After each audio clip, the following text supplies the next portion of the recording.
Welcome again. Uttarakhand board की कक्षा 9 में आपका सभी छात्रों का स्वागत है। आज की क्लास में हम लोग ज्यामिति के संबंध में जो एक महत्वपूर्ण भाग है ज्यामिति का, उसको पढ़ने जा रहे हैं। जैसा बोर्ड पे लिखा हुआ है, आप देख रहे होंगे, लिखा हुआ है यूक्लिड की 5 अभिधारणाएं। ये यूक्लिड जो है एक मिस्र के अलेक्जेंड्रिया में पैदा हुए थे। करीब करीब ईसा से 300 साल पहले की बात होगी। ये उन्होंने ज्यामिति पे बड़ा अध्ययन किया और ज्यामिति में जैसे बिंदु क्या है, रेखा क्या है, तल क्या है, कोण क्या है, सीधी रेखा, टेढ़ी रेखा, इन सब चीजों पे विचार किया और ज्यामिति को एक आधारभूत ढांचा दिया यूक्लिड ने।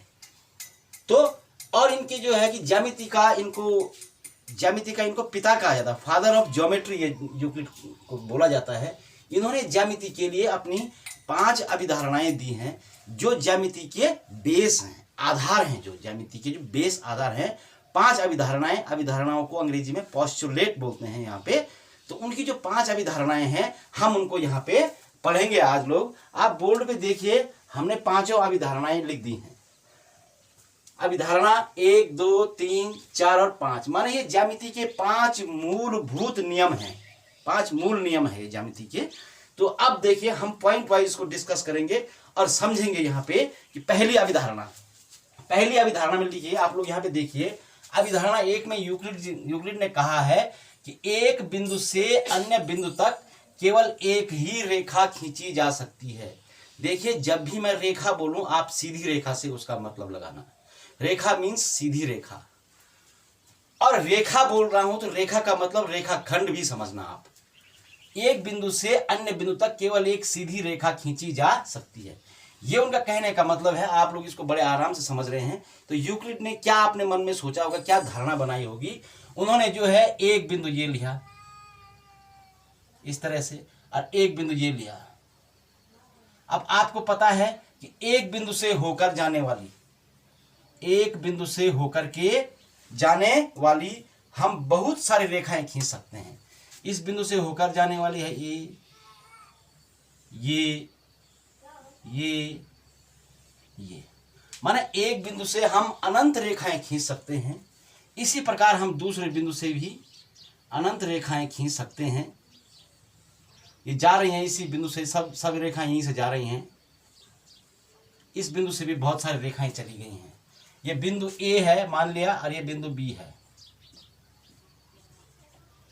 अब उनका मानना यह है यूक्लिड का कि इस बिंदु से और इस बिंदु तक ये रेखाएं जा रही हैं, जहां भी जा रही हैं, लेकिन बिंदु ए से बिंदु बी तक जो रेखा खींची जाएगी वो केवल एक ही रेखा खींची जा सकती है। इस तरह से ध्यान दीजिए आप लोग। ये जो है ए बिंदु से बी बिंदु तक केवल एक ही रेखा जाएगी, दूसरी खींची वो भी वहीं गई, मानो वो एक ही रेखा है। ए से बी तक एक ही रेखा खींची जाएगी, अर्थात एक बिंदु से अन्य बिंदु तक केवल एक ही रेखा खींच सकते, दूसरी कोई रेखा नहीं जाएगी उधर। दूसरी रेखा होगी तो वो अलग अलग चली जाएंगी वो। ठीक है, अब हम दूसरी अभिधारणा पे आते हैं यूक्लिड की। इन्होंने दूसरी अभिधारणा में कहा है कि एक शांत रेखा को अनिश्चित रूप से बढ़ाया जा सकता है।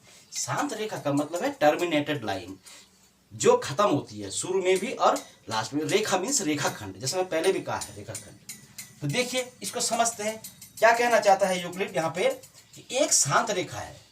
शांत रेखा मीन्स ये पॉइंट ए है और ये पॉइंट बी है। यहाँ पे ये पॉइंट है और यहाँ पे ये पॉइंट है। ध्यान दीजिए, 2 पॉइंट हमने ले लिए। तो यहाँ पे एक शांत रेखा है, क्योंकि 2 बिंदुओं से होकर के केवल एक ही रेखा खींची जा सकती है। ये शांत रेखा है। ए बी एक रेखा हो गई। इस रेखा को हम आवश्यकता पड़ने पर, जरूरत पड़ेगी हमको इस रेखा की, तो हम इस रेखा खंड को या रेखा को आगे भी बढ़ा सकते हैं अनिश्चित रूप से अनंत तक, और अनिश्चित रूप से इसको पीछे भी बढ़ा सकते हैं। जरूरत पड़ेगी तो हम आगे भी बढ़ा लेंगे और पीछे भी बढ़ा सकते हैं इसको। ये इसका अभिधारणा 2 में इनका यूक्लिड का कहने का मतलब है। अभिधारणा 3 में जाएंगे। एक केंद्र और एक प्रकार तो है। एक केंद्र और एक त्रिज्या से केवल एक ही वृत्त खींचा जा सकता है। मान लिया हमारे, देखिए एक केंद्र होगा और त्रिज्या भी एक ही होगी। अभी धारणा 3 की बात कर रहे थे हम लोग। एक केंद्र और एक त्रिज्या से केवल एक ही वृत्त खींचा जा सकता है। अगर मैं कोई एक केंद्र ले लूं, सिंगल, वही केंद्र वही रहना है, और कोई मैं त्रिज्या ले लूं। मैंने केंद्र ले लिया है यहाँ पे O और त्रिज्या ले ली है OA। OA मान लिया मैंने लिया 3.1 सेंटीमीटर के लगभग आ रहा है। इतनी हमने इसको त्रिज्या ले लिया भाई। अब मैं इससे एक वृत्त बनाता हूं।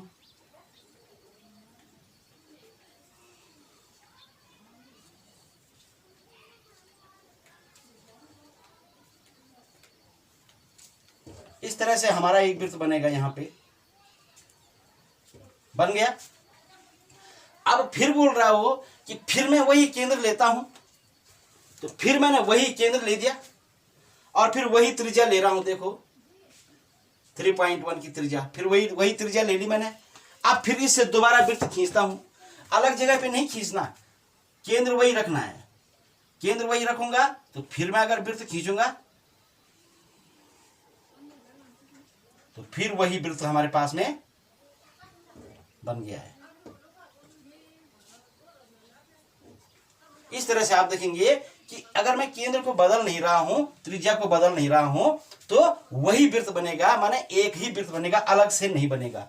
अलग वृत्त बनाने के लिए हमको अलग केंद्र और अलग त्रिज्या की जरूरत पड़ेगी, अलग केंद्र करना पड़ेगा। ठीक है, ये अभिधारणा 3 है। अभिधारणा 4 देखिए आप लोग, यहां पे कह रहे हैं कि सभी समकोण एक दूसरे के बराबर होते हैं। देखिए समकोण बनाइए आप लोग। एक समकोण हमने यहां पे बनाया और एक समकोण हमने ये बना दिया। एक समकोण हम कुछ और तरह का बना सकते हैं। एक समकोण ऐसा भी बना दो जी। ये समकोण 3 समकोण बन गए जी। एक समकोण ये है, एक समकोण ये है, एक समकोण, 3 समकोण बन गए। ये सब 3 समकोण एक दूसरे के बराबर हैं। एक दूसरे के बराबर हैं अर्थात मतलब अगर हम इनको नापेंगे, इसको नापूंगा मैं तो ये भी निकलेगा 90 डिग्री का, ये भी निकलेगा तो 90 डिग्री का निकलेगा, और ये भी निकलेगा यहाँ पे तो ये भी निकलेगा 90 डिग्री का कोण। आप देखेंगे तीनों को नापेंगे आप लोग तो ये तीनों के तीनों समकोण जो है 90 डिग्री के निकलेंगे। अर्थात ये भी 90 डिग्री का है, ये भी 90 डिग्री का है और ये भी 90 डिग्री का है। माने ये तीनों समकोण आपस में एक दूसरे के बराबर हैं। ठीक हो गया।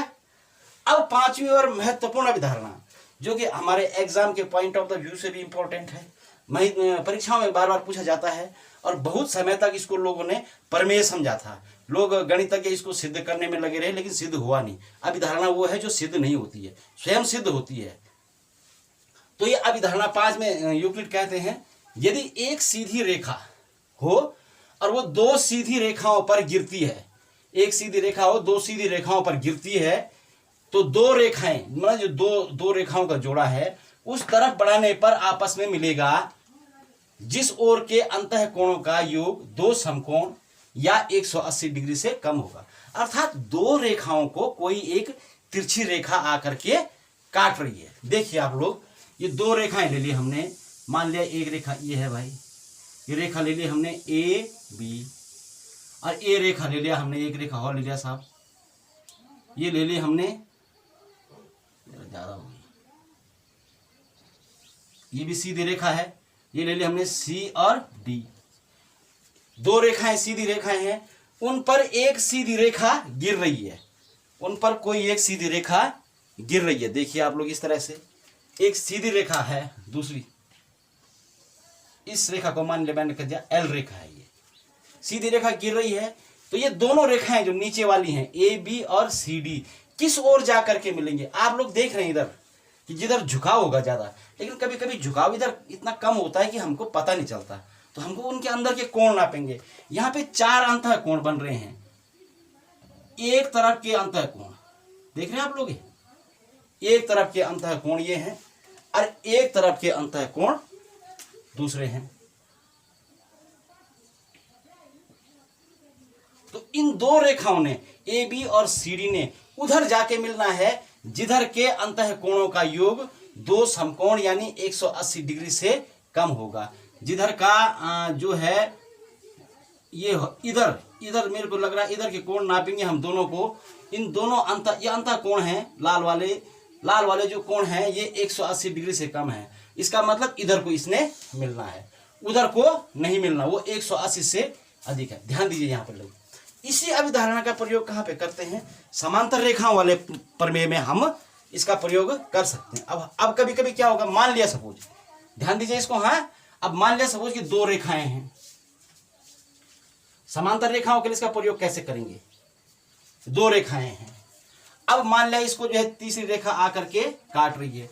मान लिया ये रेखा है एक्स वाई और ये है पी क्यू, और ये रेखा मान लिया हमारे पास में है इस पूरी रेखा को एक ही नाम दे दो यहाँ पे एफ रेखा है ये। अब यहाँ पे होगा क्या, अब आपको पता नहीं लग रहा है कि किधर के अंतःकोण कम है। अंतःकोण माने अंदर की ओर बनने वाले कोण। आप देखेंगे इधर अंतःकोण बन रहे हैं, यहाँ पे दो अंतःकोण ये बन रहे हैं और दो अंतःकोण इधर बन रहे हैं, चार अंतःकोण बन रहे हैं, ये अंतःकोण बन रहे हैं यहाँ पे हमारे पास में। अब आप देखेंगे इधर कि इधर के अंतःकोण नापेंगे तो ये बराबर आएगा हमारे पास में बराबर 180 डिग्री, ठीक है। और इधर के भी दो कोण नापेंगे, ये भी बराबर आएगा 180 डिग्री। माने अब ये रेखाएं, भाई यूक्लिड ने कहा था कि उधर मिलेंगे जिधर 180 से कम होगा, लेकिन अगर हमने नापा इन दोनों कोणों को तो ये 180 आ रहा है। इधर भी नापे दोनों कोणों का जोड़ किया तो 180 आया। इसका मतलब ये हो गया न तो वो इधर मिलेगा न तो वो उधर मिलेगा। माने जो रेखाएं इधर भी नहीं मिलती और उधर भी नहीं मिलती, आगे बढ़ाने पे इधर उधर नहीं मिलती हैं, तो वो रेखाएं जो हैं आपस में समांतर हो जाएंगी। अर्थात यूक्लिड की अवधारणा के अनुसार कि जब दोनों अंतःकोणों का योग 180 डिग्री हो जाएगा तो वो जो है आपस में नहीं मिलेंगे। देखिए इसको समझिए आप लोग, इसको इधर बढ़ाएंगे और इसको हम इधर बढ़ाएंगे, यहाँ पे तो इस ओर जाके मिल रहा है, ठीक है कि नहीं है, और ये कहीं नहीं मिलेगा। इसको बढ़ाएंगे हम लोग, इसको बढ़ाएंगे, ये नहीं मिलेगा कहीं नहीं, कहीं भी बढ़ा दें आप, आगे बढ़ा दें, इधर बढ़ा दें, नहीं मिलेगा, आगे बढ़ा के नहीं मिलेगा, पीछे बढ़ा के भी नहीं मिलेगा। तो इस प्रकार देखिए आप लोग, आपने यूक्लिड की 5 अभिधारणाओं को समझा है आप लोगों ने। इनको आप जो है ठीक से याद कर लें नंबर वाइज से।